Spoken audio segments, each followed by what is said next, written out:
Pour les professionnels de la filière outdoor, voir la neige arriver si tôt est un véritable soulagement après 2 années consécutives difficiles. Près de 70% des entreprises du secteur sont en effet positionnées sur la montagne hiver. On a des études qui le montrent, qui sont effectivement très théoriques, parce que personne ne prévoit l'avenir à 30 ans. Mais on a des saisons qui sont de plus en plus capricieuses, qui peuvent commencer un peu plus tôt ou un peu plus tard. Des étés même, qui peuvent être capricieux, avec de la pluie pendant les 2 premiers grands mois d'été.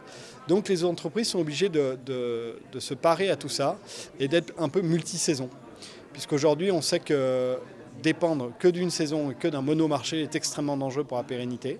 Donc on a des entreprises aujourd'hui qui essaient vraiment d'avoir des activités outdoor globales qui leur permettent de rentrer sur des marchés qui sont en plein développement, le running, le trail, l'outdoor en général, et pas rester par exemple que sur un marché du ski.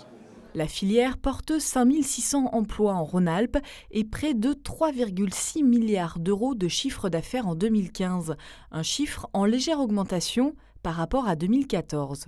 On retient quand même que la filière va continuer à embaucher, avec des perspectives d'embauche qui sont meilleures qu'avant. Par contre, avec une réserve sur les performances économiques de 2016 en retrait de 10 points. Maintenant, la filière continue à se développer entre 2 et 5% par an. Et la région Rhône-Alpes-Auvergne est vraiment le centre européen du milieu du sport, puisqu'on a à peu près, on l'a vu tout à l'heure dans l'étude, à peu près 820 marques présentes sur le territoire. Au cœur de cette filière, la Haute-Savoie.